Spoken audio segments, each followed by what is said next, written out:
Hello, my name is Skyler Essen, and today I am at Lion Panda with Philip Rastamanji. Hi guys. And today we are going to talk about website accessibility. Yeah, absolutely. That is a very important part of things that we do here at Lion Panda and something we take very seriously. So Philip, can you explain a little bit more to us what is website accessibility? Well, yeah, I think when we're thinking about it, we're always very familiar with the idea of like the accessibility that comes in physical spaces at restaurants, shopping, etc. But a lot of us start to forget on the web, we're doing and taking part in a lot more activities that are the same. You know, we are shopping online, we're buying food, we're communicating with other individuals. And the big thing that we forget is that we need to be able to support people who may have disabilities or some form of a disability that would allow them to be able to continue to engage on the site. And that's something that a lot of times get missed because you're not thinking of all the little things along with, you know, a typical website design and layout. So now that we've learned a little bit more about what website accessibility is, what are the things that we need to make sure are on our website as part of this accessibility movement? Well, I think there's some common ones that we can always talk about. This would include like visual impairments, making sure, you know, a lot of, you know, visual impairments are going to lead for us to have screen readers, and these screen readers are going to have to go through the site to be able to capture things. So making sure we have a hierarchy set up so that it can easily move through our different sections of content and be understandable to somebody listening to that. Also making sure that we're not showing too many critical pieces of information in just images and using much more text, as well as making things like descriptive buttons so that we're not just saying click here or learn more, but we're actually saying learn more about this on our site. Additionally, we also got the hearing side of things, so being able, any hearing impairments, making sure that we keep captions or subtitles on our videos. If we have any audio that needs to be understood, that we can also maybe include a transcript that's available for them to get to. Those are going to be very important things. Now, beyond that, we start to get into some things that people don't always think about as well, like cognitive impairments. And this can be making sure that we provide our font in such a way that is very easily readable, so that we're going to have an easy time comprehending everything. And also avoiding any kind of surprise elements or timed pieces where it could be increasing anxiety and not allowing people to actually make a clear decision on what they're doing. And then I think the other big one is around mobility. You know, so there are individuals where you can't... Physical mobility. Physical mobility, yes. Okay. So there would be elements of like saying, you know, I need to make sure that I can use keyboard navigation if I can't use a mouse. Or okay.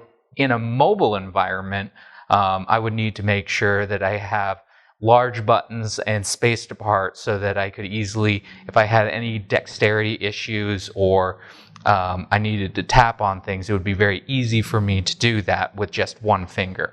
Understood. So what is the standard to follow? So when we're talking about standards, we're really talking about guidelines. The ADA comes out and talks about the overall compliance and needing to provide websites and other mediums that are accessible for everybody.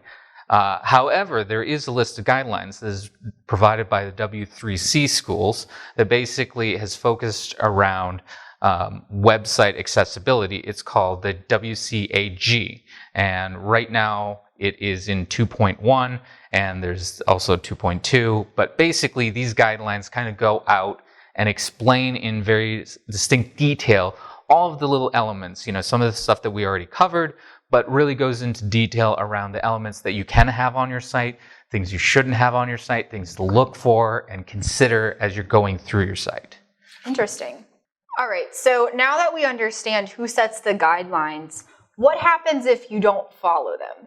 Well, I think the big thing is we're always saying we want to follow the guidelines just from the idea of, you know, it's the right thing to do.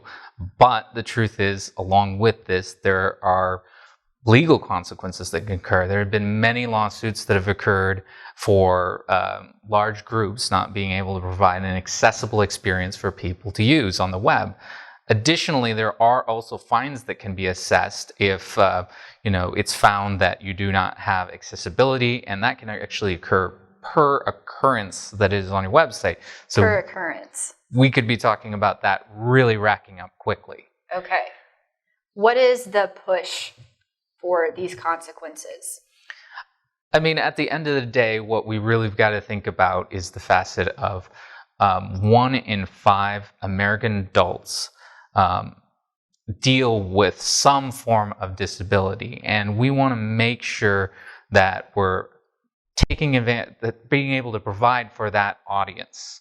That's the one big thing is, I feel a lot of people come in and they say, well, this is a very small audience, but this is actually 20% of your overall audience that you're dealing with. And that means not only from the legal, this really opens up the door, but also from even the customer's consumer experience. I Absolutely. would like to make this well for the 20% of my viewership, my clients, my customers, the people that I'm going to work with, and make that experience better for them.